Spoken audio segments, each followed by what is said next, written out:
My voice is rather dead, so forgive me, but I wanted to show you another piece of deleted content, which has now been restored to The Witcher 3 by the wonderful people at Brothers in Arms. So, it appears that CDPR intended to have a lengthier segment in Kaer Morhen at the start of the game.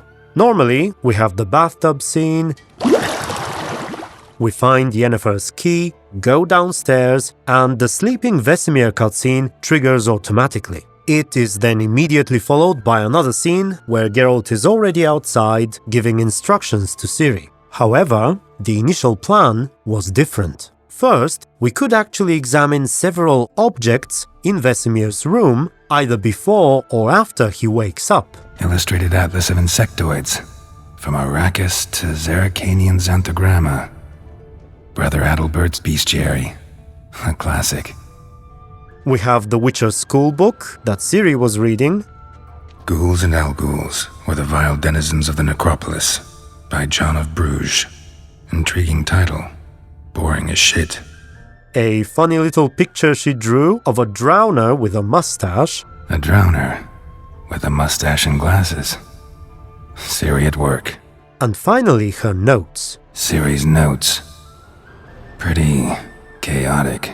Like many other pieces of text in the game, the notes are actually written in Glagolic script. And if we translate it, it seems as though Ciri was practicing writing her own name all over the paper. If we did not know better, we might say that she was learning how to write, but she is about 12 years old, and up until then, she had spent her life around well-educated people, so it's highly unlikely that she would struggle to write her own name. However, one thing that would make sense and align very well with the books is that Ciri is practicing Elder speech. Triss actually teaches some of it to Ciri in Blood of Elves, while both of them are staying at Kaer Morhen, and that should be the exact time which Geralt is dreaming about. That's why Vesemir assumed that Triss was in the dream instead of Yennefer.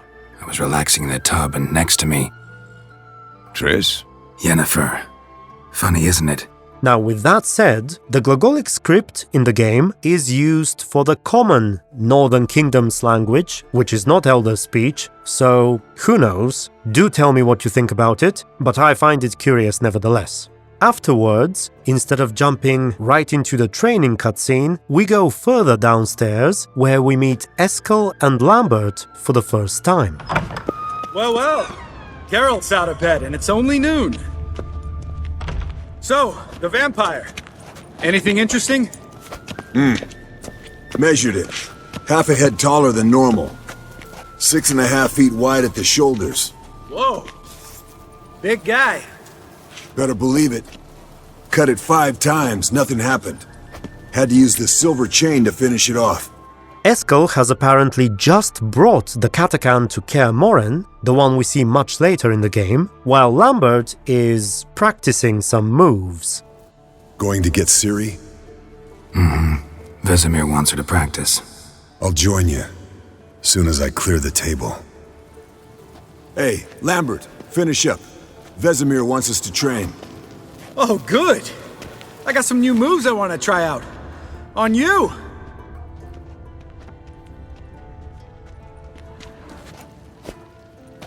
Geralt? Geralt? Keep your distance, Geralt. I'd rather not clip you. Then we can exit the keep and physically go to where Ciri practices. The rest, I believe, goes on as before. Wrong. Now I see why you were so eager to practice. Strike! As I said before, I'm curious to hear your thoughts and opinions on why these sections were removed. The only explanation that comes to my mind is that CDPR thought it made the intro segment unnecessarily long, less exciting, perhaps, but I truly see nothing wrong here. I don't think the extended version would confuse the new players. I suppose I understand how having to move around the castle can be boring, but the opportunity to look at Ciri's drawing and notes barely even takes up any extra time or effort. So that, at the very least, should have been in the game by default. Alright, that is all I had for now. Thank you very much for watching, special thanks to my supporters and YouTube members, and Until the next video, stay tuned and be good.